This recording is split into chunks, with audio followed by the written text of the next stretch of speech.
Vamos dar seguimento, então, ao nosso estudo progressivo, lendo a partir do versículo 16, o final do versículo 16 em diante.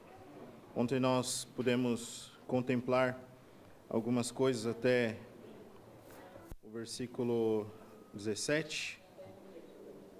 Podemos, só para dar um pouco de contexto, então, voltar um pouquinho e dar continuidade, então. Romanos 4, versículo 16, no final. Abraão, o qual é pai de todos nós, como está escrito, por pai de muitas nações te constituí, perante aquele no qual creu, a saber, Deus, o qual vivifica os mortos e chama as coisas que não são como se já fossem, o qual em esperança creu contra a esperança, tanto que ele tornou-se pai de muitas nações, conforme o que lhe fora dito, assim será a tua descendência. E não enfraquecendo na fé, não atentou para o seu próprio corpo já amortecido, pois era já de quase 100 anos, nem tampouco para o amortecimento do ventre de Sara. E não duvidou da promessa de Deus por incredulidade, mas foi fortificado na fé, dando glória a Deus. E estando certíssimo de que o que ele tinha prometido também era poderoso para o fazer. Assim isso lhe foi também imputado como justiça. Ora, não só por causa dele está escrito que lhe fosse tomado em conta, mas também por nós, a quem será tomado em conta, os que cremos naquele que dentre os mortos ressuscitou a Jesus, nosso Senhor, o qual por nossos pecados foi entregue e ressuscitou para a nossa justificação. Tendo sido, pois, justificados pela fé, temos paz com Deus por nosso Senhor Jesus Cristo, pelo qual também temos entrado pela fé a esta graça na qual estamos firmes e nos gloriamos na esperança da glória de Deus. E não somente isso, mas também nos gloriamos nas tribulações, sabendo que a tribulação produz a paciência, e a paciência a experiência, e a experiência a esperança, e a esperança não traz confusão, porquanto o amor de Deus está derramado em nossos corações, pelo Espírito Santo que nos foi dado. Porque Cristo, estando nós ainda fracos, morreu ao seu tempo pelos ímpios. Porque apenas alguém morrerá por um justo, pois poderá ser que, pelo bom, alguém ouse morrer, mas Deus prova o seu amor para conosco, em que Cristo morreu por nós, sendo nós ainda pecadores. Logo muito mais agora, tendo sido justificados pelo seu sangue, seremos por ele salvos da ira. Porque se nós, sendo inimigos, fomos reconciliados com Deus pela morte de seu Filho, muito mais, tendo sido já reconciliados, seremos salvos pela sua vida. E não somente isso, mas nos gloriamos em Deus por nosso Senhor Jesus Cristo, pelo qual agora alcançamos a reconciliação. Bom dia a todos. Ontem nós vimos de forma bem breve já como Deus justifica aquele que estava sem Deus. E como ele mostra a sua graça àquele que crê nele. Também vimos que a esses é prometida uma herança. E essa promessa da herança nós tínhamos aqui nos versículos imediatamente anteriores, a partir do versículo 13. Primeiro ligado a Abraão, nós vimos um trecho lá do Antigo Testamento, e depois ampliado também a descendência de Abraão em todos os sentidos. E com isso a herança também, a promessa dessa herança, ganha uma amplitude maior do que apenas a terra de Israel, por exemplo, lá do rio do Egito até o Eufrates. Isso quanto a Israel, mas quanto à descendência de Abraão, uma herança muito mais sublime, muito mais gloriosa. E essa herança também é nossa no futuro. E é muito maior, muito mais elevado que a herança de Israel. Contudo, tem um problema agora, e esse problema é abordado nesses próximos versículos, e ontem já ouvimos um pouquinho do irmão Fred, se não me engano. Ele já mostrou aquela esperança, ou em esperança contra a esperança, essa expressão, ele explicou. E o problema que existe é que entre aquele justificado Abraão, que recebeu a graça e que creu, e que recebeu a promessa da herança, e o alcance real da herança, tem um empecilho que não permite ele mesmo, por forças próprias, chegar a essa herança, que é a morte. E a morte a morte apresentada aqui como empecilho não é, em primeiro plano, o capítulo 22 de Gênesis. Naquele capítulo, Abraão, ele comprova mais uma vez aquilo que ele já creu anteriormente. Num segundo momento, o primeiro momento que é mencionado aqui está na própria pessoa de Abraão e na própria pessoa de Sara, com os seus corpos já amortecidos, incapacitados por completo de gerar filhos. Não havia chance. Algum irmão ontem falou 0,0%. Não havia chance. Então, o que é preciso para o justificado Abraão, que creu, que recebeu graça e a promessa, chegar à promessa e alcançá-la de fato? É o poder de Deus. Somente o poder de Deus pode levar ele até lá. E esse poder de Deus é comparado aqui ao maior poder divino que se manifesta na terra, ou já tem manifestado na terra, que é o poder visível na ressurreição. Não existe um poder maior que podemos imaginar aqui do que o poder da ressurreição. O poder de Deus não se limita apenas a prevenir a morte. Isso, até certo ponto, até o médico humano faz, com remédios. E Deus é um médico, mas Ele não é só médico. Ele não previne apenas a morte, mas Ele consegue levantar nova vida a partir da morte. E esse poder de ressurreição estava à disposição de Abraão, era nisso que ele cria, sem ter tido um único exemplo desse poder de ressurreição em qualquer instância anterior, pelo menos na Bíblia não tem nada relatado a respeito disso. Nem na linhagem de Sete, da qual ele descendeu, não havia se manifestado isso. E ali está a enorme fé de Abraão. Ele crê nessa esperança, contra aquela esperança natural, que era amortecido na morte, mas ele tem a esperança naquele Deus que ressuscita mortos, ou que não apenas ressuscita, mas que concede vida, nova vida a partir da morte. E esse poder se manifestou quando então Isaac finalmente nasce. Quando Abraão então é chamado no capítulo 22 de Gênesis para oferecer o seu filho, ele pode novamente se apoiar naquela promessa de Deus, e ele confirma outra vez a sua fé que ele já havia demonstrado. Isso nós temos aqui nos versículos 19 e 20 a seguir. Gostaria de destacar algumas expressões aqui apenas. Primeiro, ele é tomado então como exemplo, tornou-se pai de muitas nações, já falamos ontem sobre isso, e nós podemos fazer parte disso. Portanto, de nós também é esperado termos ou demonstrarmos uma fé igual à fé de Abraão.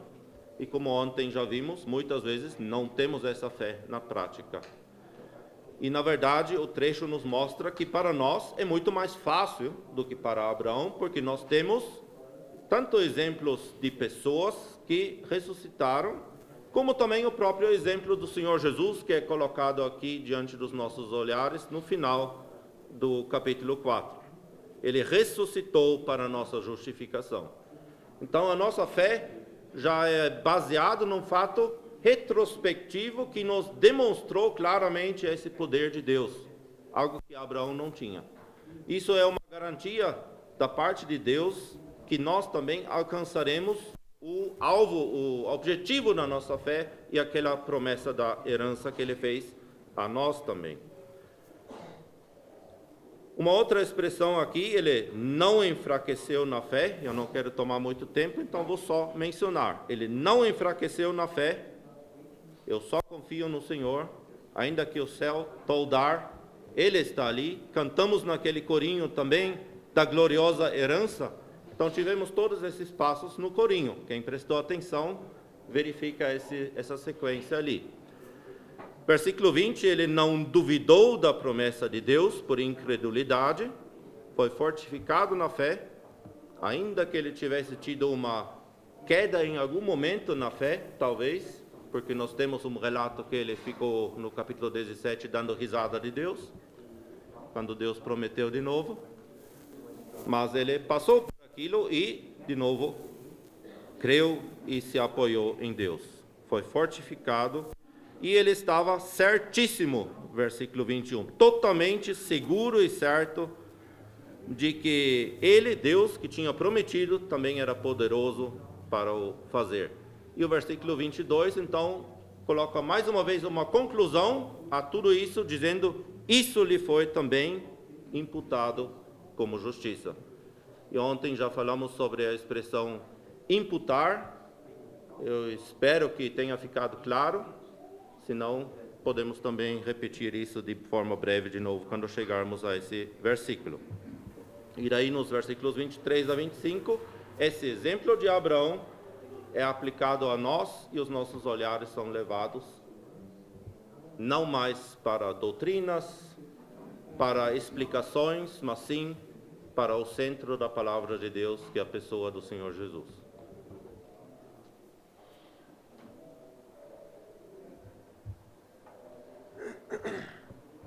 Bom dia. O irmão começou falando a respeito do problema da morte, e eu gostaria de também falar um pouco de um aspecto que está intimamente também ligado a isso, mesmo que voltando a alguns versos no 14, 15 e 16, mas como ontem não foi muito abordada essa questão da lei, eu gostaria de abordar, primeiro mostrando como isso está intimamente ligado, em 1 Coríntios 15, no versículo 56, nós temos o apóstolo Paulo falando de como a morte, o pecado e a lei, em um aspecto, estão intrinsecamente ligados. Diz assim, ora, o aguilhão da morte é o pecado e a força do pecado é a lei. Ontem também na introdução foi nos falado da importância de se entender bem o Evangelho. E essa argumentação do apóstolo Paulo também era muito para corrigir um pensamento errado que havia não só entre os judeus de maneira geral, mas também entre os crentes já na igreja, que também eram judeus, ainda havia alguns que confundiam certos assuntos, e um deles era a respeito da lei. Eles tinham a ideia errada do propósito da lei, de forma que eles colocavam a lei e a promessa e a graça no mesmo patamar, como duas formas diferentes de ser justificados. Nós vemos aqui isso no versículo 13, que diz, porque a promessa de que havia de ser herdeiro do mundo não foi feita pela lei a Abraão ou a sua posteridade, mas pela justiça da fé. Pois, se os que são da lei são herdeiros, logo a fé é vã e a promessa é aniquilada. Então, se o propósito original de Deus com a lei fosse, de fato, uma outra alternativa para se justificar diante de Deus, isso aniquilaria o que ele tinha prometido anteriormente a Abraão. E como nós sabemos que Deus não é incoerente, a lei ela tinha um propósito diferente do que o justificar o homem. Nunca foi o propósito de Deus que, além da fé, houvesse uma outra forma de justiça. E nós vemos isso lá em Gênesis com o caso de Caim e Abel também. Abel que ofereceu seu sacrifício de acordo com a fé e Caim de acordo com o esforço próprio. E esse sacrifício ele não foi aceito. Então, os judeus eles tinham essa ideia errada acerca da lei, de que ela também seria uma forma de alcançar justiça diante de Deus. E nos diz no versículo 15, porque a lei opera a ira. Então aqueles que estavam debaixo da lei, a única coisa que eles poderiam produzir diante de Deus era ira, transgressão e pecado. E nós vemos por que isso no capítulo 8, no versículo 3, o que Paulo, no versículo 2, já para contextualizar um pouco, capítulo 8 de Romanos, versículo 2 e 3, diz: porque a lei do Espírito de vida, em Cristo Jesus, me livrou da lei do pecado e da morte. Porquanto o que era impossível à lei, visto como estava enferma pela carne, Deus, enviando seu Filho em semelhança da carne do pecado, pelo pecado condenou o pecado na carne. Então nós vemos que a lei, para ela era impossível, de alguma forma, vivificar e aperfeiçoar o ser humano, para que ele pudesse dar frutos de justiça a Deus, algo que foi feito pelo Senhor Jesus, como nós lemos lá em Efésios capítulo 2, já desde o início. A lei ela não tinha esse poder de mudar o coração do ser humano, não era esse propósito, ela nunca teve esse poder. A lei era algo neutro, que simplesmente obedecia ao seu propósito divino. Se fosse cumprida, de fato, ela daria vida, mas pela condição do ser humano, como diz no capítulo 8, ela estava enferma pela carne, a lei, então a única coisa que ela poderia produzir no ser humano caído era somente a ira. O propósito de Deus, como nós vemos no capítulo 3, versículo 31, para a lei, nunca foi esse de substituição. Diz assim: anulamos, pois, a lei pela fé? De maneira nenhuma. Antes, estabelecemos a lei. E como isso é possível? Aqueles que estavam debaixo da lei, eles estavam debaixo da maldição da lei ou da bênção, caso eles cumprissem. Mas como nós sabemos que o ser humano nunca conseguiu cumprir a lei, a única coisa que sobrava a ele era, e aí, obviamente, em foco aqui os judeus, era a maldição.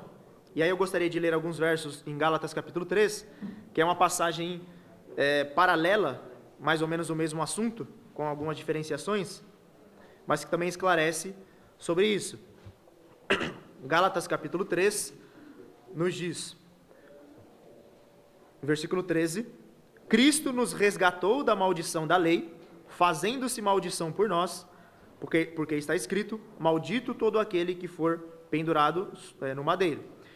Então, a fé ela não anula a lei, porque não é como se Cristo nos resgatasse dessa maldição fechando os olhos, como se não existisse essa maldição. Ele não simplesmente fala: ó, a lei não serve para mais nada, então toda essa maldição dos que estão debaixo dela, ela simplesmente não existe mais. Isso seria contra o caráter santo de Deus. Mas Cristo, ele tomou sobre si essa maldição. Então aquilo que a lei exigia foi pago pelo Senhor Jesus na cruz. Ele levou sobre si a maldição.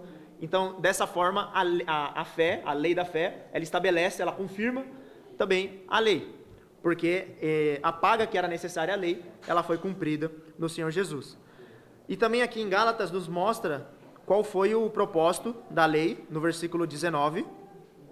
O 18, inclusive, é um versículo paralelo e muito parecido com o que nós lemos aqui em Romanos capítulo 4, no versículo 14. Então é paralelo mesmo. E no versículo 19 nos diz esse propósito. Logo, para que é a lei? Foi ordenada por causa das transgressões, até que viesse a posteridade a quem a promessa tinha sido feita. E foi posta pelos anjos na mão de um mediador. Então ela foi ordenada por causa das transgressões. E nós lemos em Romanos 4, na segunda metade do versículo 15, que diz: porque onde não há lei, também não há transgressão. Então a lei foi dada para que abundasse a transgressão, não o pecado. O pecado já havia, sempre houve a partir da queda de Adão, mas a transgressão, ela abundou, ela se manifestou a partir da lei, para que Deus pudesse encerrar todos debaixo do pecado, e como diz em Romanos, e também pudesse usar com todos de misericórdia. Então o propósito que Deus sempre teve para a lei foi um propósito mais pedagógico, num sentido de mostrar ao ser humano que ele sempre foi incapaz de se achegar a Deus por meio das obras. Ele nunca será capaz de cumprir algo que Deus o manda cumprir na sua condição de caído. E também, como diz ainda no versículo 23, mas antes que a fé viesse, estávamos guardados debaixo da lei, isso em Gálatas, capítulo 3, e encerrados para aquela fé que se havia de manifestar, de maneira que a lei nos serviu de aio, ou de pedagogo, de tutor, para nos conduzir a Cristo, para que pela fé fomos justificados. Então, além da lei servir como um espelho para nós e mostrar nossos próprios pecados e defeitos, ela também nos conduz a Cristo, que é essa posteridade, que é esse descendente prometido de Abraão, por qual as bênçãos fluem para aqueles que estão em Cristo, estão identificados com Cristo. Então nós vemos mais uma vez voltando para aquele assunto de entender muito bem as bases do evangelho, como eles, os judeus e também alguns crentes também judaizantes, tinham entendido errado o propósito da lei. Isso também teve uma consequência errada em como eles entendiam a fé. Eles diziam que além de crer em Jesus também tinham que se circuncidar.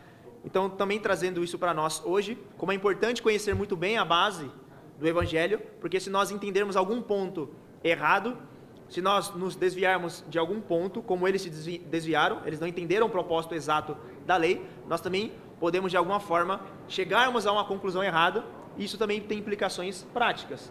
A implicação prática desse erro deles era querer agradar a Deus pelas obras, por marcas externas, e também nós também podemos ter implicações práticas erradas a partir de um entendimento errado do evangelho.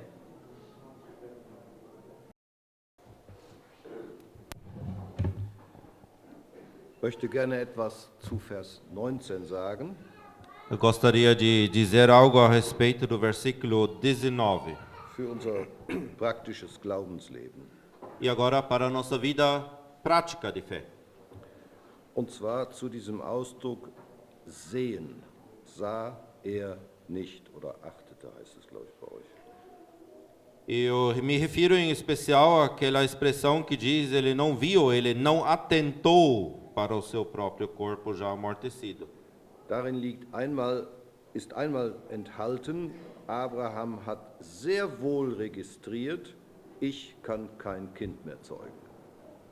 Nessa expressão, nós temos, por um lado, encerrado de que Abraão registrou muito bem que eu, por mim, não posso mais gerar filho nenhum. Das war ihm 100% bewusst.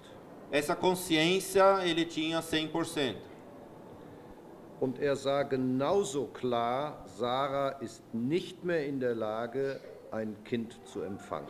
Mas ele via de igual maneira, tão claro quanto, de que Sara não estava mais capacitada a conceber um filho. Auch das war ihm 100% bewusst. Também disso ele tinha 100% de consciência. Zwei Dinge, die für Abraham absolut klar waren. Eram duas coisas que para Abraão eram absolutamente claras. Aber jetzt kommt das Entscheidende. Mas agora vem o decisivo nisso.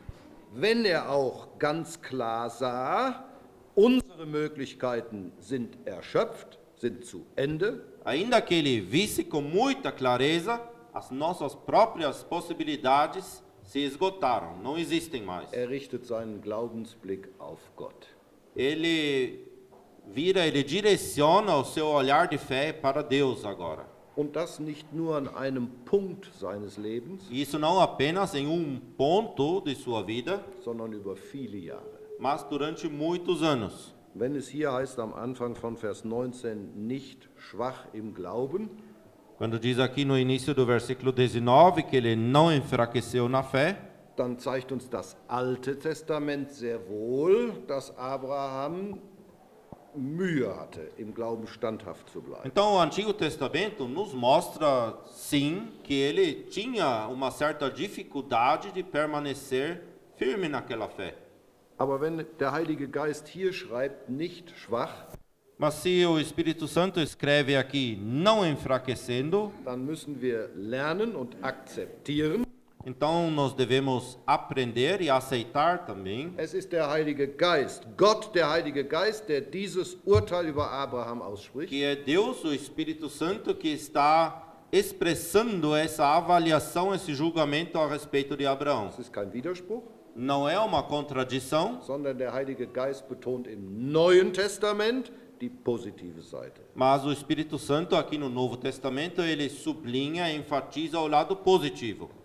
Jetzt ist die Frage an uns, wie gehen wir mit Situationen, wo wir keinen Ausweg sehen? E agora a pergunta que se coloca para nós é: como nós estamos lidando com situações onde não vemos mais saída? Wo unsere Möglichkeiten zu Ende sind, Onde as nossas possibilidades se esgotaram? werden wir depressiv, Será que chegamos a ser depressivos, frustriert, frustrados, werfen unser Vertrauen über Bord lançamos fora a nossa confiança? oder machen wir es wie Abraham? Ou nós agimos igual a Abraão? Es gibt viele Beispiele in der Bibel, wo Menschen auf ihre Möglichkeiten schauten Há muitos exemplos na Bíblia onde pessoas estavam atentando para as suas próprias possibilidades. Wir lesen nur ein Beispiel aus Johannes 6. Nós lemos apenas um exemplo em João capítulo 6. Lucas, tem muito lugar ainda, aqui, Hier ist ali. Platz. Tá bom. Johannes 6, João capítulo 6.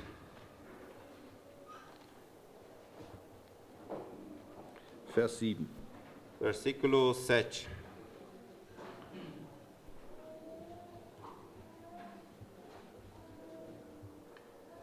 Filipe respondeu-lhe: 200 dinheiros ou 200 dinários de pão não lhes bastarão para que cada um deles tome um pouco.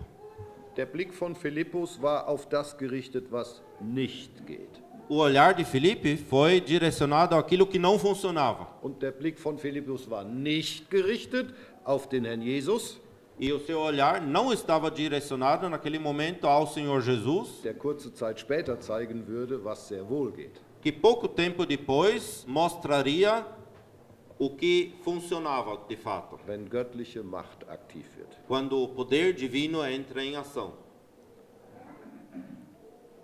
Eine Lektion für uns. É uma lição para nós, Doch auf den Herrn zu blicken, de olharmos para o Senhor, auf den Allmächtigen, aquele onipotente, auf den, der uns liebt aquele que nos ama und auf den, der genau weiß, was für uns gut ist. e aquele que sabe exatamente o que é bom para nós. Alle drei Dinge sind wichtig. Todas as três coisas são importantes. Manchmal blicken wir nur auf Gott, er kann. Às vezes olhamos apenas para Deus no sentido de que Ele consegue, Ele pode. Und wir vergessen zu überlegen, ist es auch in seinem Sinn, ist es auch seiner Weisheit entsprechend, uns das zu geben? E esquecemos de nos perguntar também, será que aquilo também está na mente dele, é segundo a sua sabedoria de nos conceder alguma coisa? Manchmal gibt er uns Dinge, Por vezes Ele nos concede as coisas. er hört unsere Gebete, wo wir am Ende sind, Ele escuta e atenta às nossas orações, onde nós chegamos ao fim. aber manchmal erhört er auch nicht.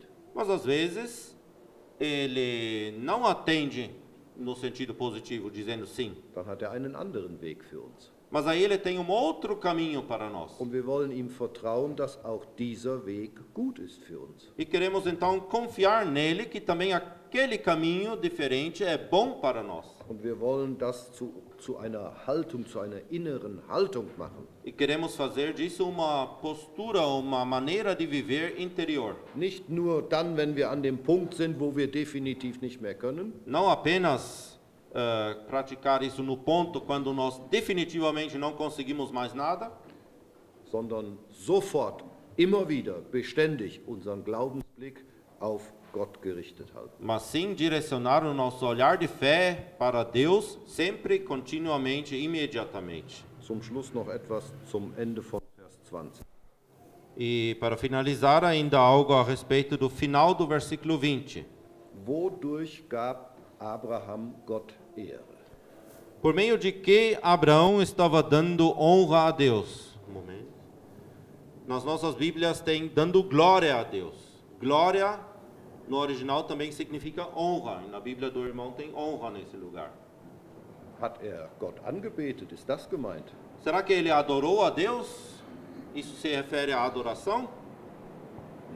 Não. Es war die Haltung im Glauben, die Gott so wohlgefiel. É a postura pela fé que agradava tanto a Deus. Da ist ein Mann auf der Erde, sah Gott vom Himmel, Deus olhando do céu, ele viu ali uma pessoa, um homem, und er hat keine Chance mehr, Vater zu werden, e esse homem não tem chance nenhuma de se tornar pai, aber er glaubt meinem Wort. mas ele acredita, ele crê na minha palavra. Was für eine Freude für Gott, Que alegria era isso para Deus, so einen Mann zu sehen. de ver uma tal pessoa, um tal homem. Und wie freut er sich, wenn er das in meinem und in deinem Leben sieht? E como ele se alegra disso também quando ele verifica isso em tua e em minha vida. Das ist ein Bruder, das ist eine Schwester, die vertrauen mir blind. Ali tem um irmão, ali tem uma irmã que cegamente confia em mim.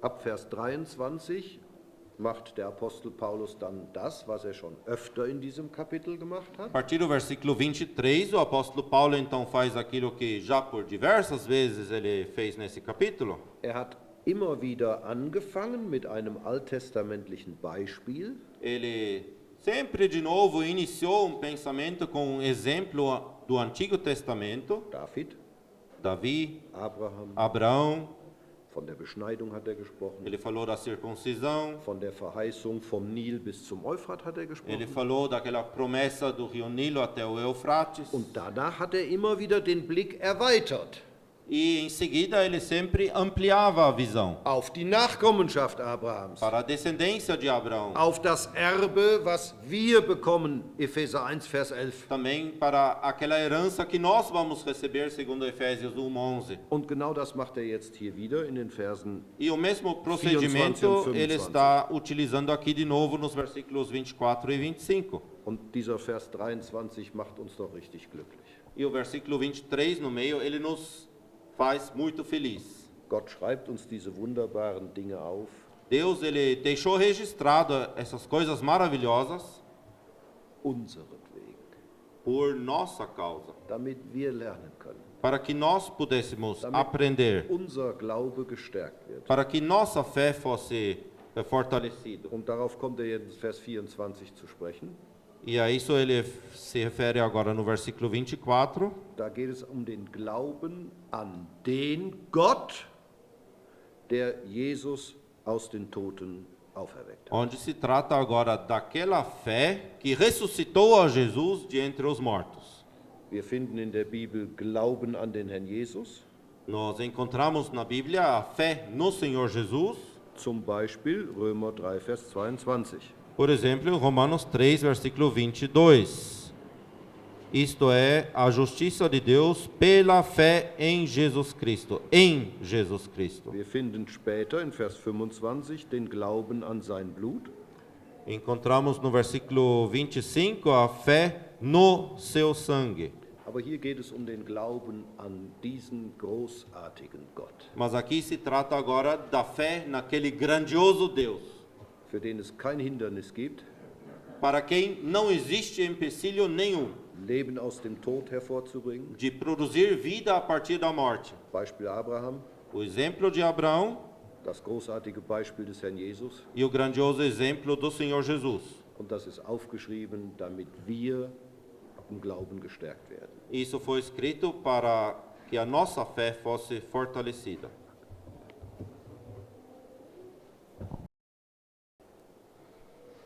Fred, voltando um pouquinho, né? O Fred citou um exemplo de alguém que olhou para as circunstâncias, olhou para o problema, ao invés de olhar para aquele que tinha o controle das circunstâncias e podia resolver o problema. Queria citar um outro exemplo agora no Antigo Testamento de alguém que fez o oposto e, assim como Abraão, soube discernir que o cenário era adverso, que ele não tinha como controlar aquela situação, mas ele então entrega isso nas mãos de Deus. 2 Crônicas, capítulo 20. 2 Crônicas, capítulo 20, versículo 12.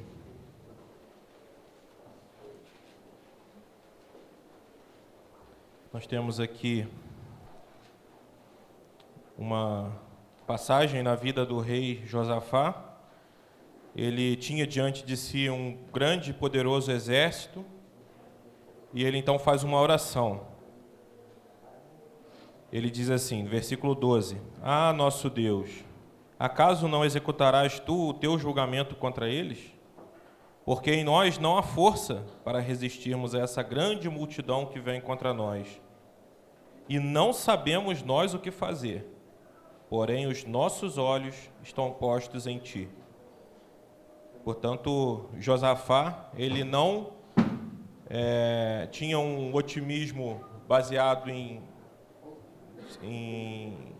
estratégia militar, na sua própria inteligência, na força do seu exército, mas ele tinha confiança em Deus. Ele sabia que ele não poderia lidar com aquela circunstância, mas ele coloca os seus olhos naquele que podia fazer.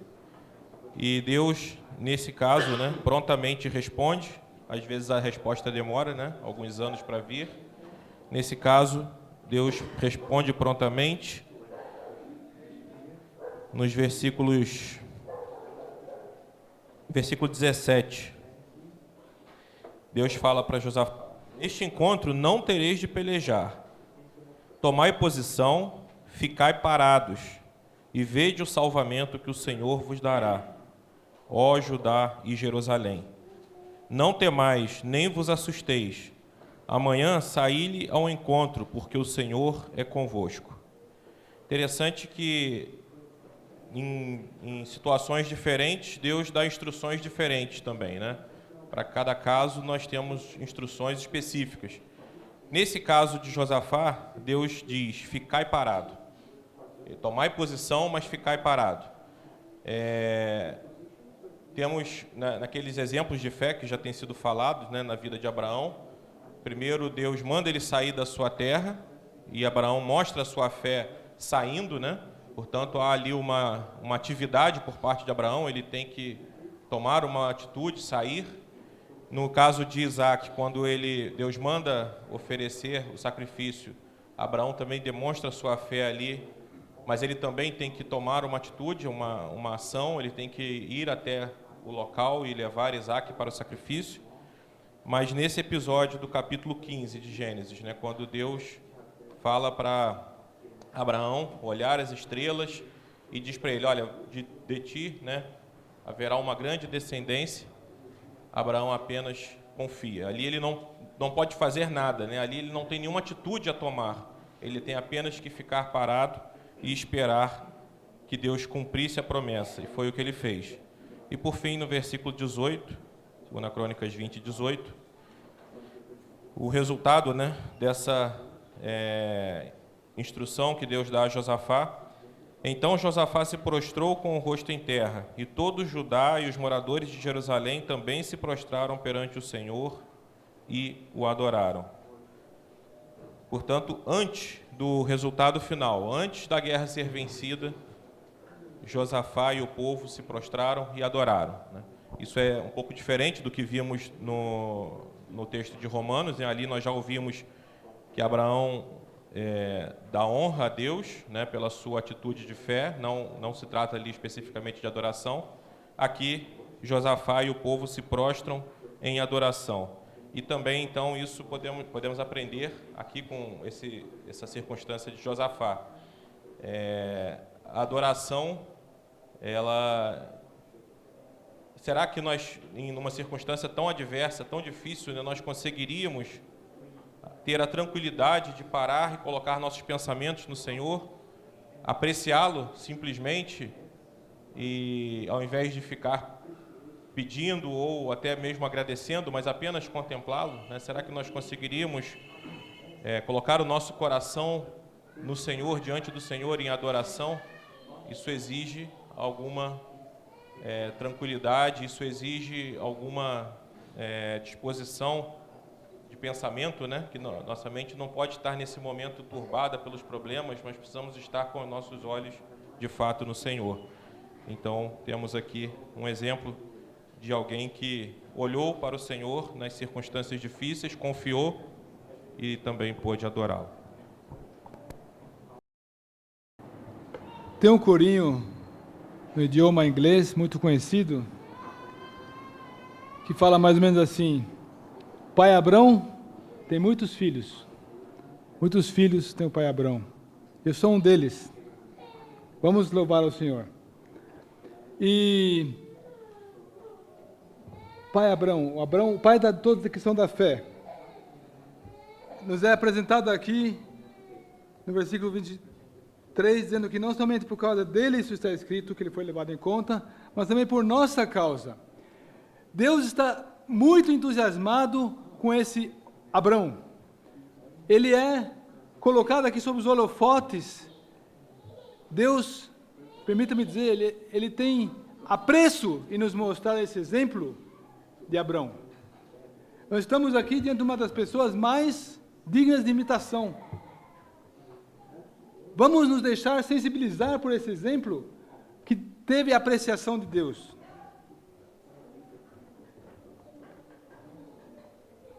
Abrão creu. O que implica crer? Aqui diz, crer é ter fé. Aqui diz no versículo 19 que ele não enfraqueceu na fé. Versículo 20, pela fé ele se fortaleceu. Ele não enfraqueceu e se fortaleceu. É importante nós tomarmos esses dois sentidos também em nossas vidas. Não ficar fraco, mas se fortalecer. O que fez ele ficar fraco? O que faria ele ficar fraco? Olhar para as circunstâncias. Para si mesmo. Sem enfraquecer na fé, embora levasse em conta o próprio corpo amortecido. Os discípulos do Senhor Jesus, uma vez, foram advertidos pelo próprio Senhor por serem tímidos. Marcos 4.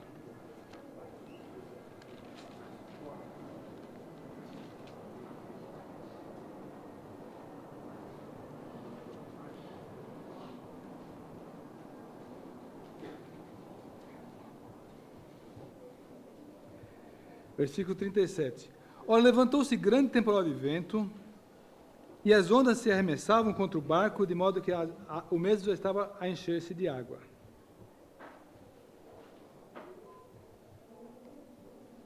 E Jesus estava na popa, dormindo sobre o travesseiro. Eles o despertaram e dizem: Mestre, não te importa que pereçamos? E ele, despertando, repreendeu o vento e disse ao mar: Acalma-te, emudece. O vento se aquietou e fez-se grande bonança. Então ele lhes disse: Por que sois assim tão tímidos? Como é que não tendes fé? E eles, possuídos de grande temor, diziam uns aos outros: Quem é este que até o vento e o mar lhe obedecem?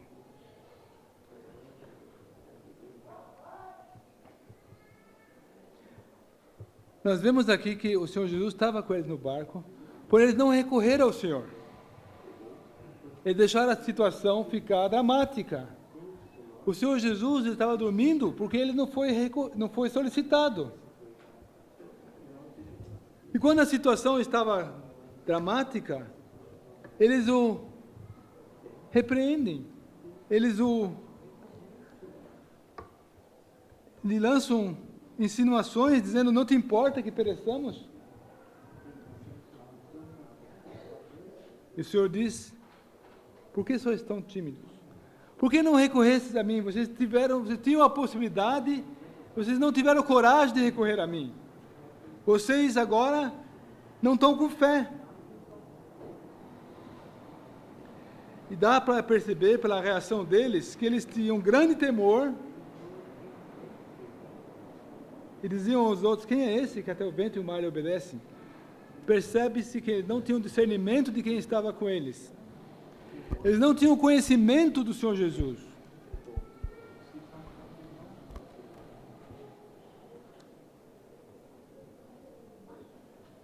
Vamos consultar um pouquinho a vida de Abrão. Vamos fazer uma pincelada aqui e verificar como Abrão incluía Deus em sua vida e tinha conhecimento dele.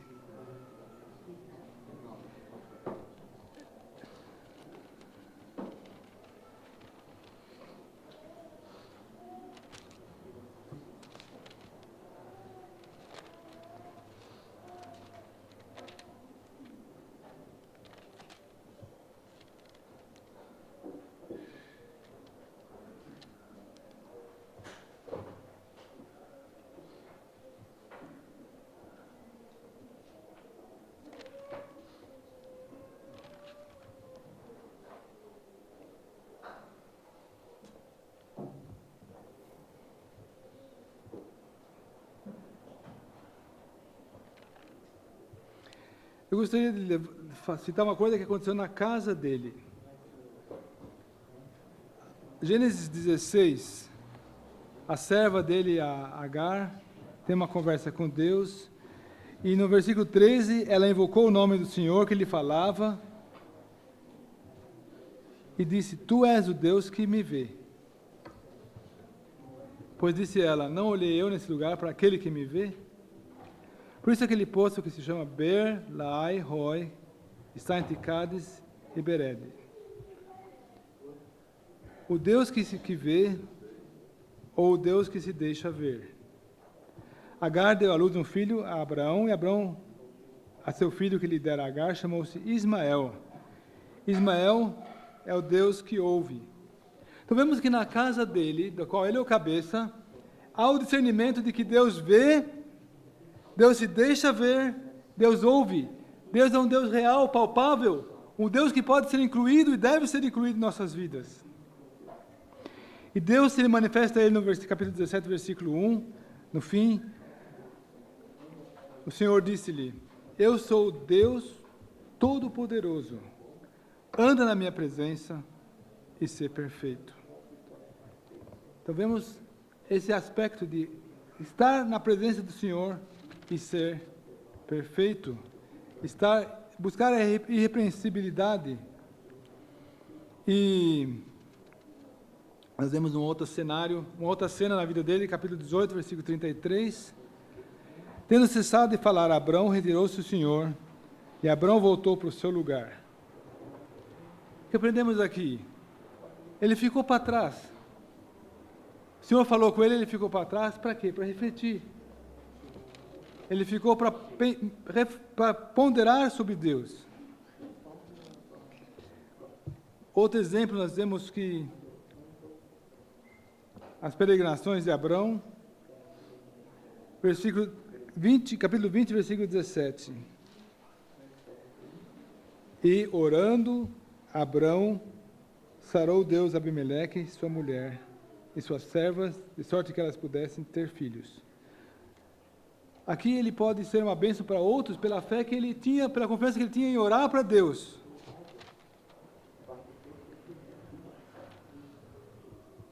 Quando ele fala, é chamado a sacrificar Isaac, ele fala aos servos, esperai aqui com o jumento. Eu e o rapaz iremos até lá, e havendo adorado, voltaremos para junto de Deus. Vejam que Abraão tinha a fé de que ambos voltariam.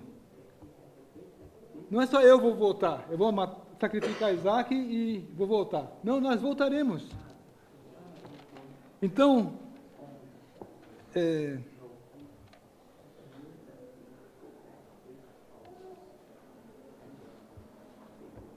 quando ele viu o seu servo para buscar uma esposa para o seu filho,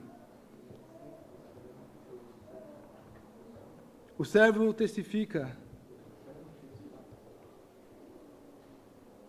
ele me disse, no versículo 40, Gênesis 24, 40, o Senhor em cuja presença eu ando, enviará contigo o seu anjo. Ele andou na presença do Senhor. Vamos voltar para Romanos 4 aqui. Abrão não enfraqueceu da fé. Ele não olhou para as circunstâncias. Ele não falhou em buscar o Senhor. Antes, pelo contrário, ele se fortaleceu pela fé. E como a gente se fortalece em alguma coisa? Como que eu me fortaleço fisicamente? Mediante exercícios. Eu preciso me consagrar a uma coisa para ficar forte naquilo. E pela fé ele se fortaleceu, dando glória a Deus. Vemos que o irmão falou, existem coisas que levam à frustração, existem coisas que levam à impaciência, existem coisas que nos levam a murmurar.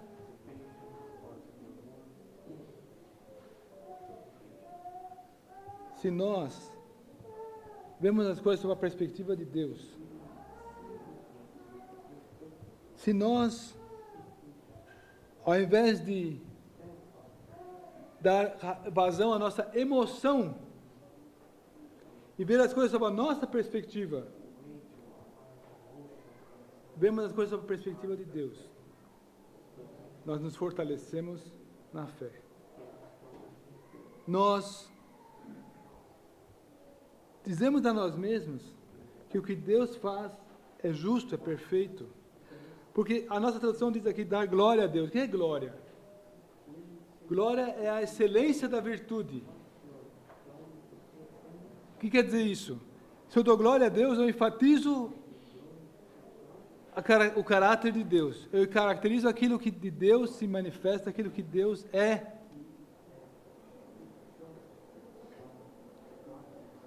E Deus tem essa expectativa do ser humano. Nós podemos ver em Romanos 2, ali os homens que manifestam impiedade e perversão, detendo a verdade pela injustiça, são tidos por indesculpáveis, porque Romanos 1, versículo 21. Portanto, tendo conhecimento de Deus, não o glorificaram como Deus. Então, vemos que existe uma expectativa divina de que Deus, tendo se manifestado a nós o glorifiquemos. Aquilo que de Deus se pode perceber, que isso seja exaltado por nós, que seja sublinhado, que nós atribuamos a Ele os méritos que lhe são pertinentes. Incluir Deus em nossa vida.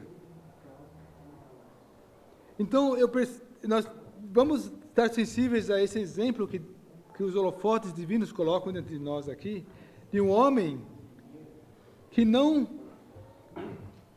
se deixa levar pelos sentimentos humanos, não dão ênfase à alma, às nossas emoções,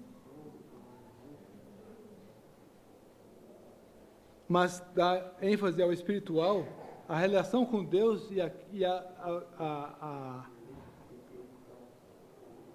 os valores e os direitos de Deus.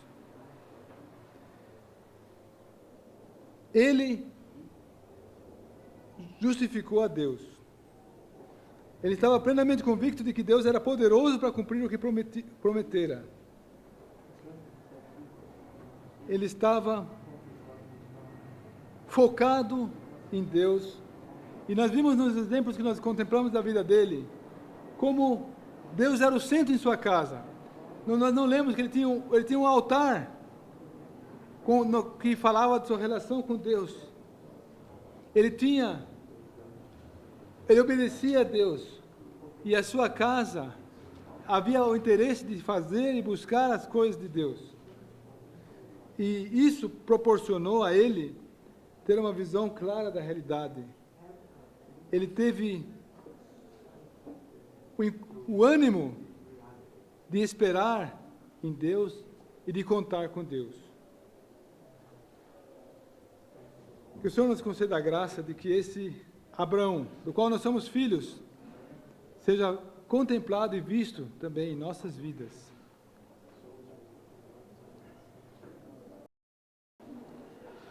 Vamos fazer uma pequena pausa então agora, de 15 minutos.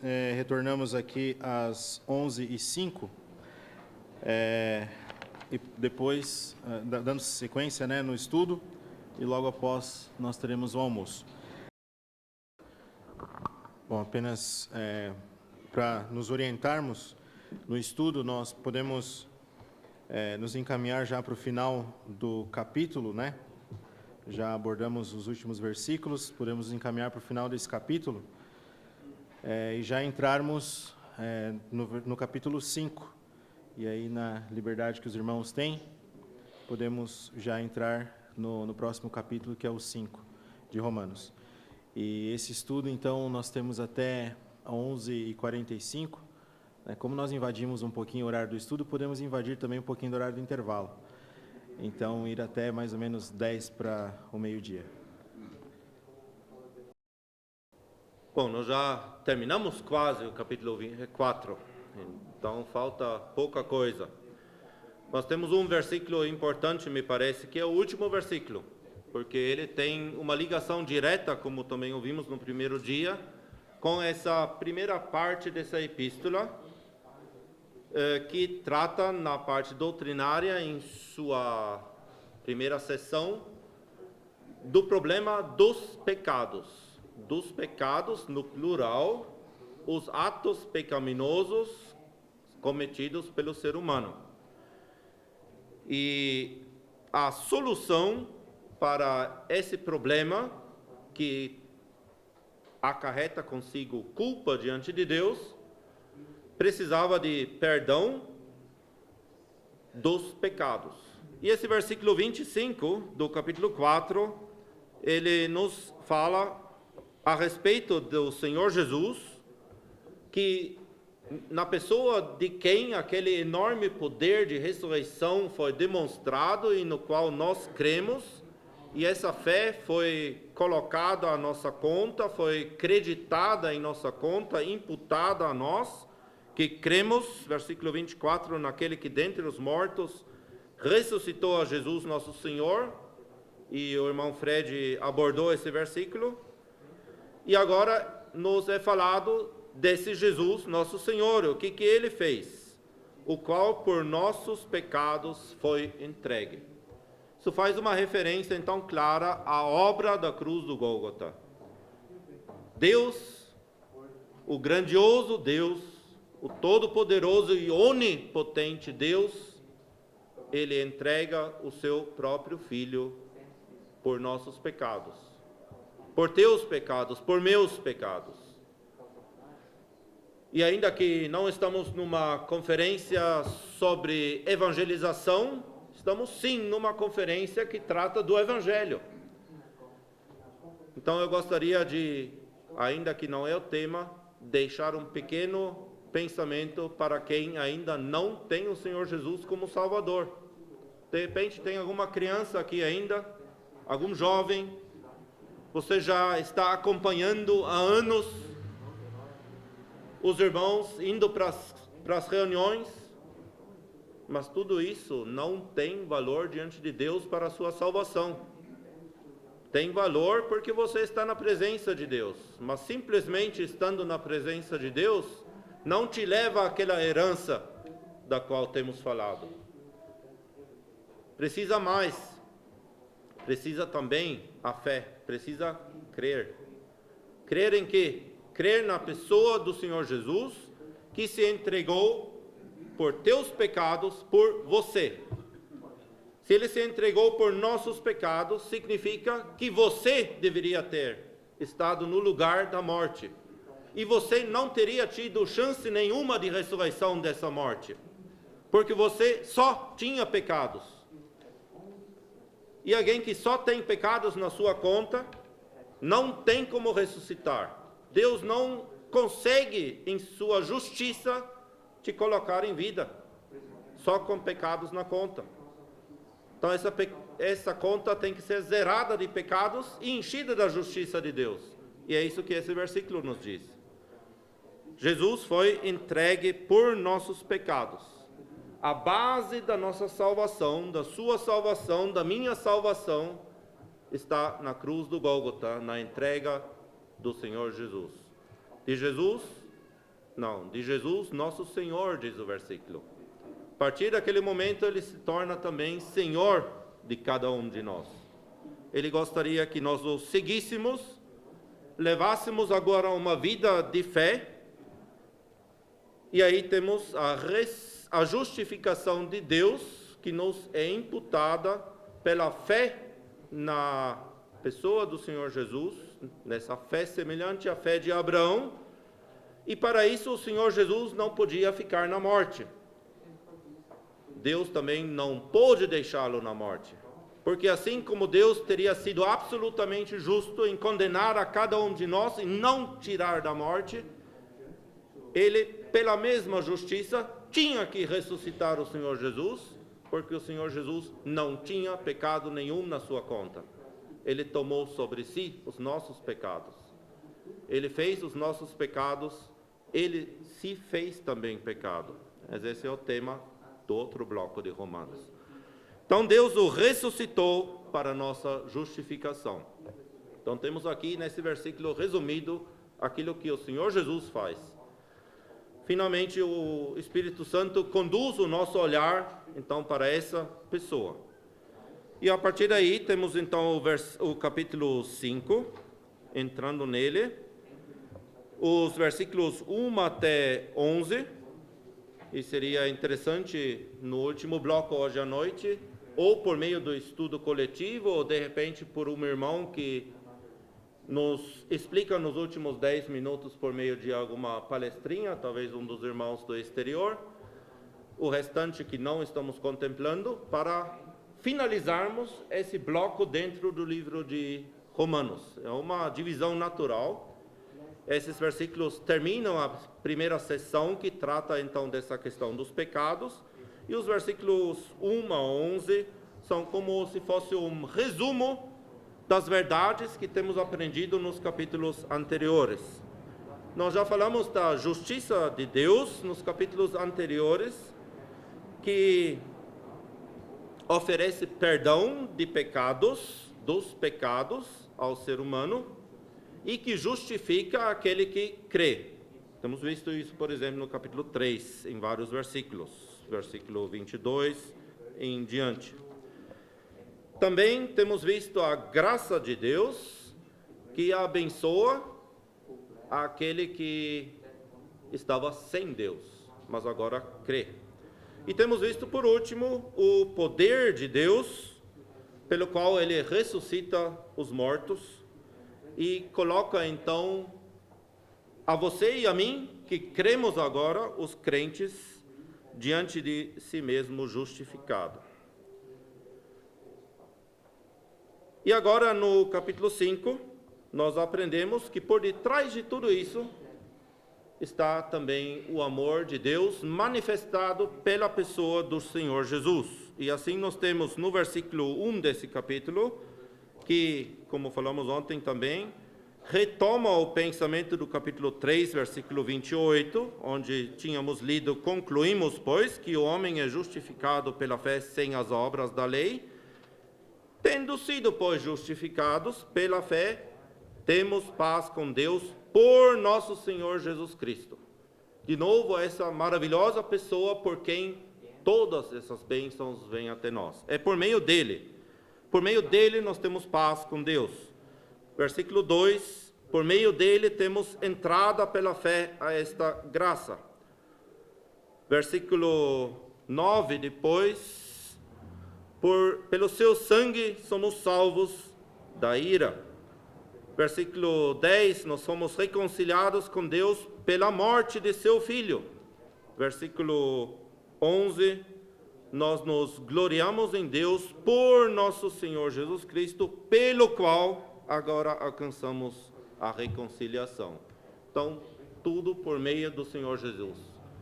E essa palavrinha por, pelo, pela, nos mostra o meio pelo qual nós recebemos essas coisas, introduzidos pela própria pessoa dele no versículo 1 desse capítulo. Nele se manifestou o amor de Deus por detrás de tudo isso que temos visto. E aí podemos entrar então nesse capítulo, ou nesse... Na verdade, a divisão do capítulo não deveria nem ser talvez ali, mas até o versículo 11, que termina então a sessão a primeira sessão do livro. E mencionando esses versículos, temos também várias vezes um outro termo que é nos gloriamos. E apenas menciono para então abrir para outros de novo continuar o estudo. Versículo 2, nos gloriamos na esperança da glória de Deus. Versículo 3, nos gloriamos nas tribulações. E aí ele desenvolve esse pensamento. E por fim, versículo 11, nos gloriamos em Deus por nosso Senhor Jesus Cristo. E por isso podemos dizer que esses versículos são uma espécie também de doxologia que encerra essa primeira sessão do livro. Uma doxologia é uma expressão de louvor, de glória, de honra a Deus. E isso é típico também no livro de Romanos, que essas sessões muitas vezes são terminadas assim. Só para não deixar escapar o fim do versículo, capítulo 4, gostaria de fazer comentário do versículo 25 ainda, para nós entendermos plasticamente o que quer dizer aqui. Aqui diz que Jesus, nosso Senhor, foi entregue por causa das nossas transgressões e ressuscitou por causa da nossa justificação. Vemos que não é necessária, não é suficiente só a cruz. A ressurreição faz parte do projeto de Deus. Cristo morreu e ressuscitou. E eu gostaria de dar um exemplo da vida prática. Alguns já ouviram esse exemplo da minha boca. Não sei se alguém já viu aqui uma nota de R$200. É um privilégio de não, nem todos tiveram esse privilégio ainda. Do Lobo-Guará. E quando a gente vem com uma nota dessas numa padaria para comprar um pão, por exemplo, o caixa fica desconfiado. Será que é falso? Alguns são mais precavidos, eles têm uma caneta especial para testar a nota. E então quando você paga, ele passa a caneta primeiro, olha contra a luz e tudo bem. Tá aprovado. É um exemplo da vida prática, mas que pode nos mostrar o que aconteceu aqui. O Senhor Jesus pagou o preço por nossos pecados. Era necessária a morte. Mas o fato de que o Senhor Jesus ressuscitou, Deus ressuscitou o Senhor Jesus, é porque Ele aceitou o pagamento. O pagamento foi autenticado. E Deus se deu por satisfeito. E nós teremos imputada a justiça de Deus, assim como Abraão lhe foi imputada a justiça de Deus, mediante a fé nessa ação de Deus. Deus fez o plano e executou o plano.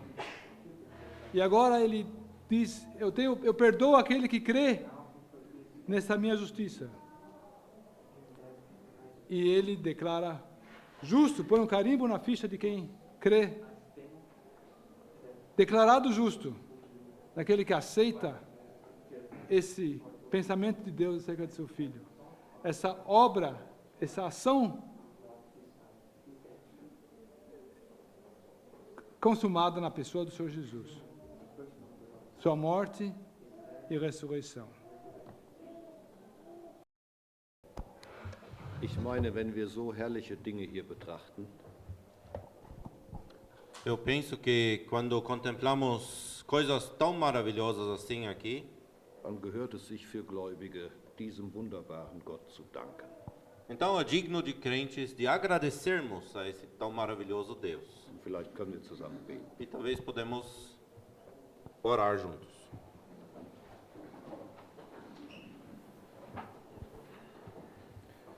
Unser großer Gott, wenn wir uns mit diesen wunderbaren Dingen beschäftigen, Nosso grandioso Deus, quando nós nos ocupamos com essas tão grandes coisas, dass du tatsächlich deinen eigenen Sohn hingegeben hast, que tu de fato entregaste o teu próprio filho, den du so lieb hast, aquele a quem tu tanto amavas, der dir nur Freude macht, que apenas te causa alegria. den hast du unserer Sünden wegen hingegeben.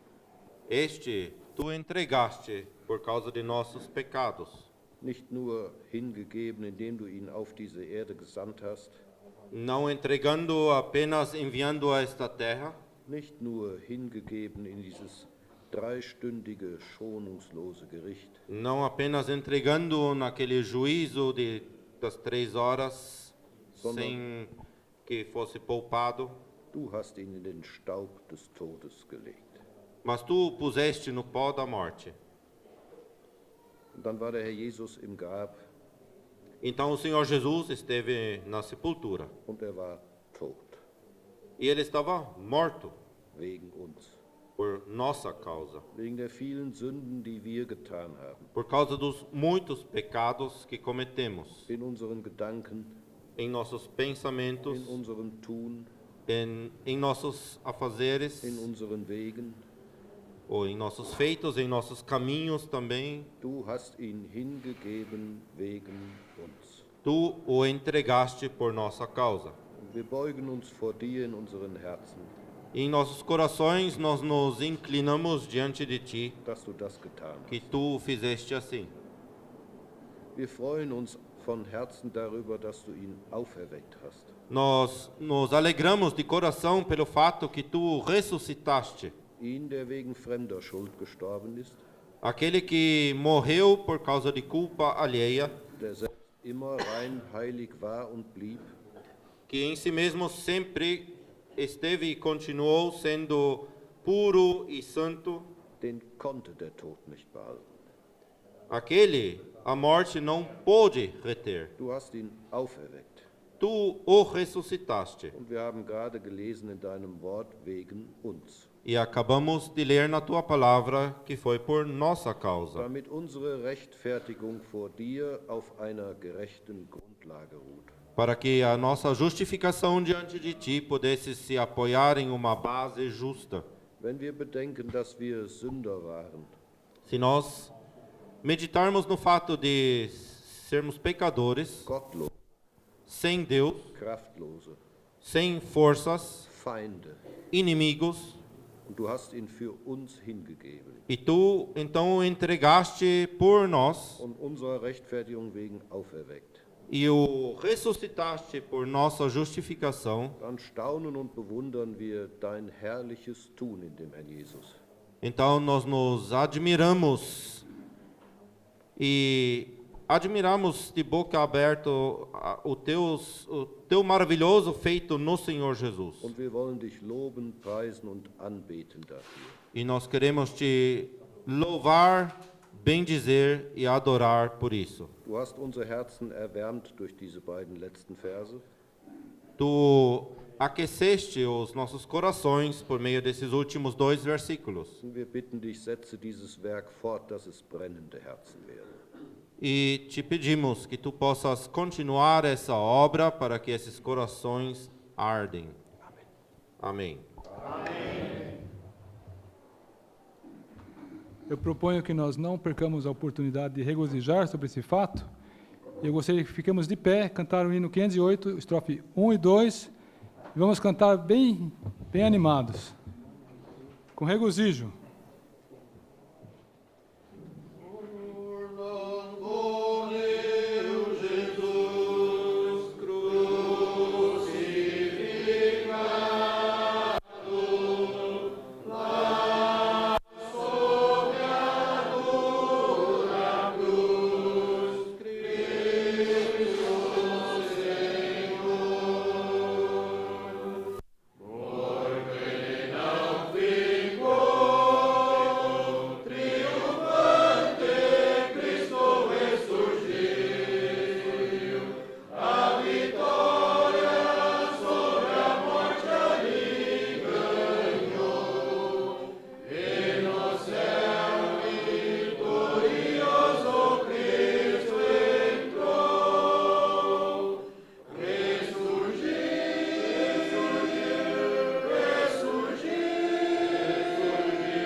Bem forte.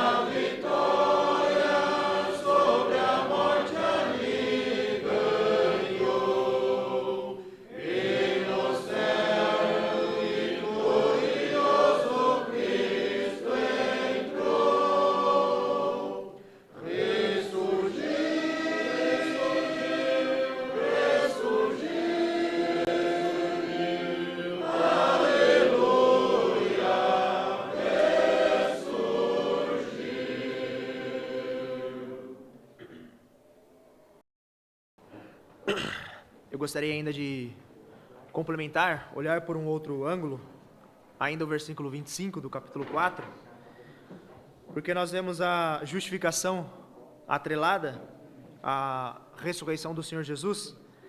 E é interessante ver como isso é feito num paralelo com a fé de Abraão.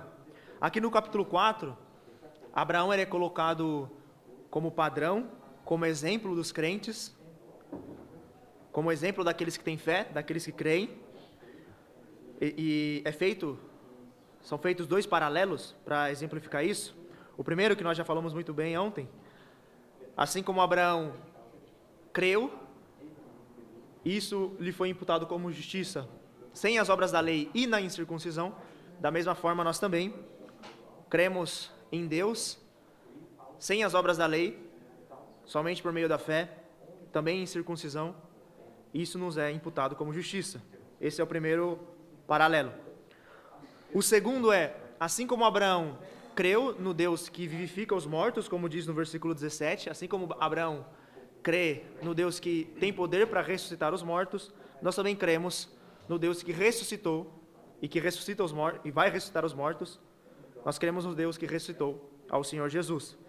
Nós vemos isso no versículo 18 em diante, como quando o apóstolo, ele diz no versículo 19, que Abraão não atentou para o seu corpo já amortecido, então, pelo menos para procriar, ele já estava morto, e também não atentou para o amortecimento do ventre de Sara, que também não poderia mais gerar um filho. Ele não atentou a isso, ele simplesmente creu no Deus que ressuscita os mortos.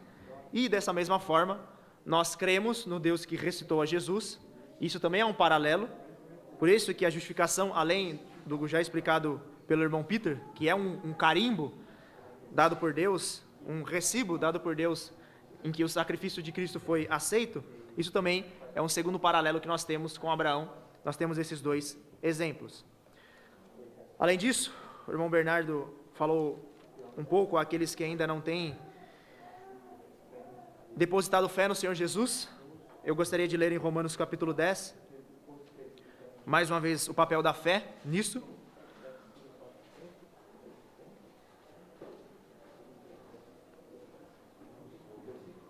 Capítulo 10 de Romanos, no versículo 17 e depois o versículo 9, primeiro 17, diz assim: de sorte que a fé é pelo ouvir, e o ouvir pela palavra de Deus. E ainda o versículo 9, a saber, se com a tua boca confessares ao Senhor Jesus e em teu coração creres que Deus o ressuscitou dos mortos, serás salvo. Então, neste momento, nós temos falado a respeito do Evangelho, falado a respeito da Palavra de Deus, e é por esse meio que o Espírito trabalha nos corações, e é por esse meio que nós exercemos fé no Senhor Jesus. E ainda um último ponto, ontem também, aí eu gostaria de ler em Efésios capítulo 2, ontem um irmão disse que não é 99% graça e 1% obras.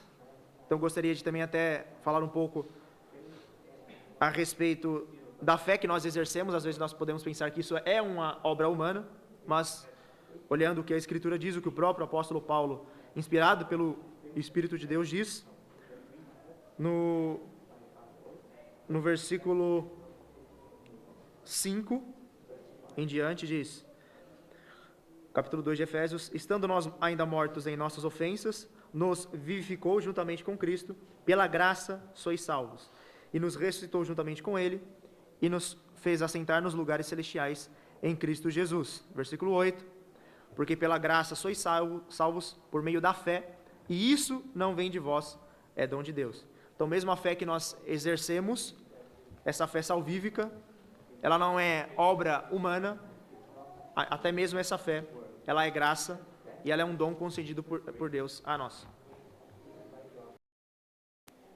Queria aproveitar, continuar falando ainda um pouquinho sobre a fé, já que o versículo 1 do capítulo 5 diz que é por meio dela que temos paz com Deus, justificados, pois, mediante a fé, aliás, Por meio dela alcançamos a justificação e temos paz com Deus.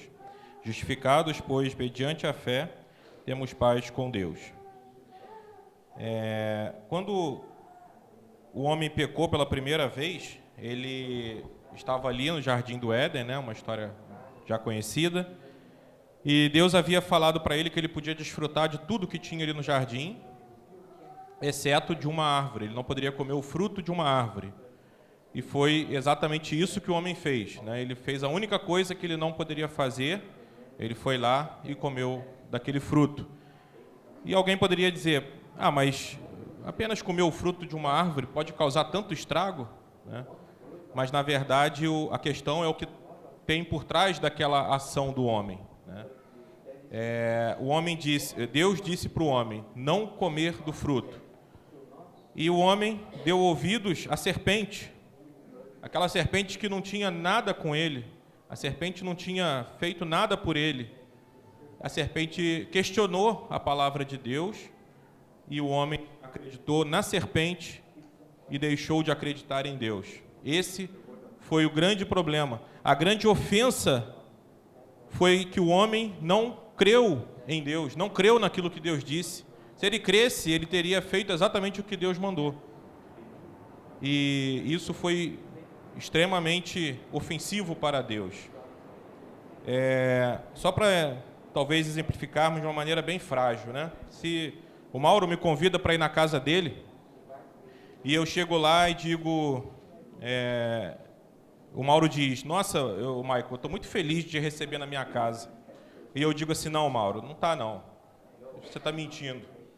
Imagina como isso seria ofensivo para ele, né? Como ele se sentiria ofendido e triste com essa minha palavra, eu questionando a palavra dele dentro da casa dele. E foi isso que o homem fez, né? Ele deixou de confiar em Deus quando ele tocou naquele fruto e comeu. E por isso nós lemos lá em Hebreus, no capítulo 11, no versículo 6, a primeira parte do versículo. Hebreus capítulo 11, versículo 6, primeira parte. De fato, sem fé é impossível agradar a Deus. Portanto, a única maneira que nós temos agora de retornar para ter paz com Deus, né, retornar daquela situação que nós fomos colocados a partir do Éden, de conflito, de rebeldia contra Deus, é através da fé na pessoa e na obra do Senhor Jesus. Essa fé que não é uma atitude nossa, é um dom de Deus, como já temos visto. Isso vem de Deus. Deus nos dá a oportunidade de crer nele e assim ter uma atitude contrária àquela que Adão teve ali no jardim. Mas o fato é que muitos não têm crido, né? E todos nós um dia também não críamos até que tivemos essa fé salvadora. E para esses, né, eu gostaria de tomar emprestada uma expressão do capítulo 10 de Hebreus, uma página anterior, né? Tirar ali do contexto de Hebreus, apenas tomar emprestada aquela expressão, no capítulo 10, versículo 27, primeira parte.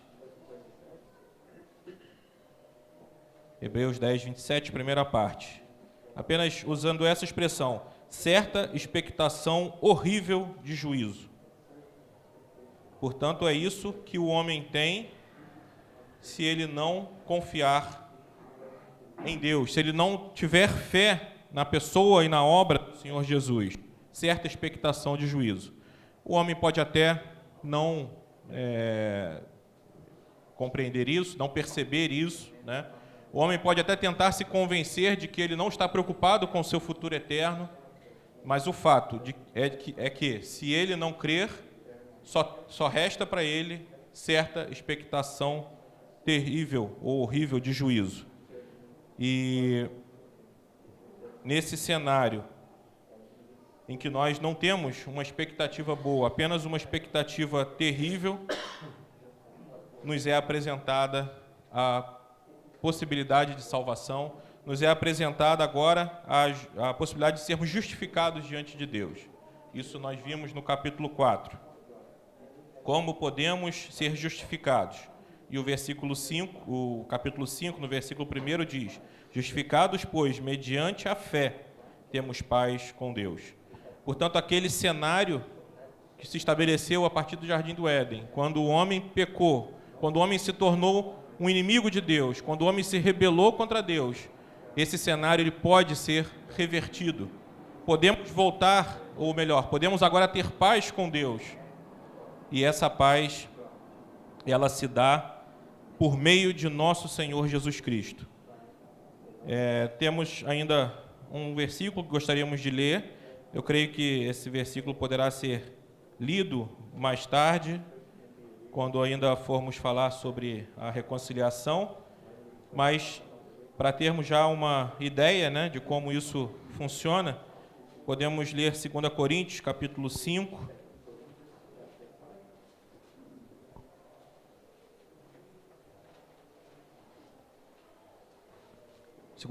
capítulo 5, versículos 18 e 19.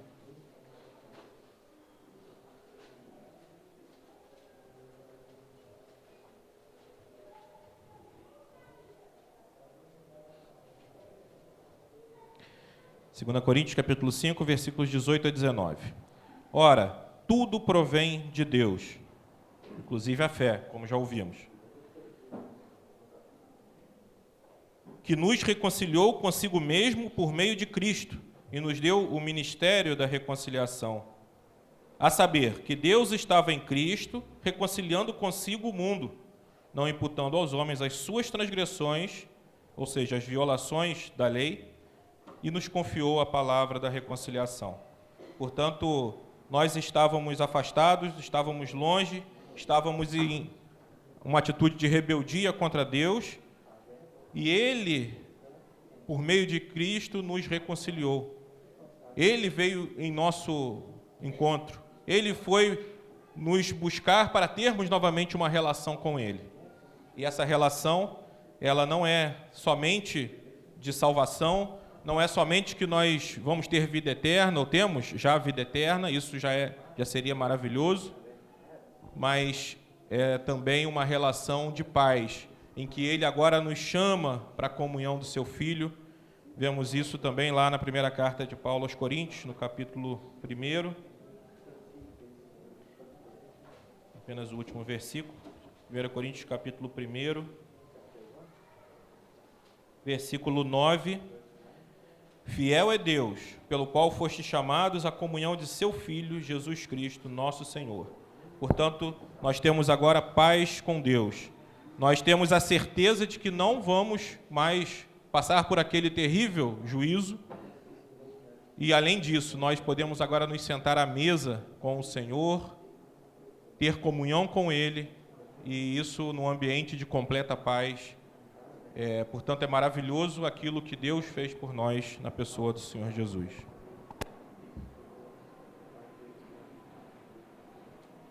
Gostaria de endossar esse pensamento, apenas fazendo uma citação do contexto de Romanos aqui. Romanos 1 fala do versículo 18: a ira de Deus se revela do céu contra toda impiedade e perversão dos homens. A ira de Deus.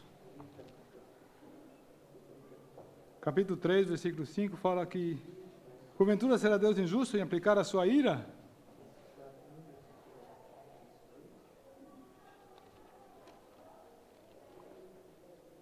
Capítulo 4, versículo 15. Porque a lei suscita a ira. Então nós temos um Deus justo, irado contra os seres humanos, que se rebelaram contra Ele. E eu tenho bastante respeito pela leitura do irmão Wagner, mas eu creio que esse versículo 1 deveria ter sido lido um pouco diferente. Deveria ter sido lido assim: justificados, pois, mediante a fé, temos paz com Deus. Uma exultação, um rejúbilo, um motivo de grande alívio e motivo de grande celebração, que o Deus irado se propôs a nos reconciliar consigo. Ich möchte noch kleinen Lichtblick geben für das, was wir hier in Kapitel 5 sehen können. Eu gostaria de dar ainda pequeno relance sobre aquilo que vemos no capítulo 5. Der Apostel Paulus ist oft sehr lehrhaft, aber hier in Kapitel 5 wird er sehr praktisch. O apóstolo Paulo muitas vezes é bastante doutrinário, mas aqui ele se torna um pouco mais prático. Das heißt, wir sind rechtfertigt, aber welchen Sinn hat das? Welche Auswirkungen hat das auf unser Leben? Diz aqui que nós somos justificados, sim, mas qual que é o motivo pelo qual fomos justificados? Que efeitos isso tem em nossas vidas? Ich möchte gerne in Johannes Evangelium gehen, ein Vers, lag mir gestern schon auf dem Herzen. Eu gostaria de ir ao Evangelho de João agora, lendo versículo que eu já tive no coração ontem. Und zwar als der Jesus zu den Jüngern kam, die Türen waren verschlossen. Quando o Senhor Jesus se aproximou dos discípulos enquanto as portas estavam fechadas, capítulo 20 de João. Und zwar in Kapitel 20, Vers 28. Capítulo 20 do Evangelho de João, versículo 28. Nein, 27 auch. 27 Já o 27, o irmão gostaria que lesse. bis 29. 27 bis 29. João 20, 27. Depois disse a Tomé: põe aqui o teu dedo e vê as minhas mãos. E chega a tua mão e põe-na no meu lado. E não sejas incrédulo, mas crente. E Tomé respondeu e disse-lhe: Senhor meu, Deus meu. Disse-lhe Jesus: por que me viste, Tomé, creste? Bem-aventurados os que não viram e creram. Glückselig sind die nicht gesehen und geglaubt haben. Bem-aventurados os que não viram e creram. In Kapitel 4 haben wir gesehen, wie wichtig der Glaube war bei Abraham und wie dieser Glaube auch festhielt, standhaft blieb. Capítulo 4, nós vimos quanta importância a fé tinha na vida de Abraão e como essa fé também permaneceu firme. Und in Kapitel 5, Vers 1 ist es unser Glaube, der uns Frieden mit Gott schenkt. E no capítulo 5, versículo 1, então é a nossa fé que nos concede paz com Deus. Durch unseren Herrn Jesus Christus, Por nosso Senhor Jesus Cristo, welchen wir mittels des Glaubens auch Zugang haben zu dieser Gnade. pelo qual, Vers 2. ou por meio de quem também temos entrada pela fé a esta graça. Epheser 2, Em Efésios capítulo 2,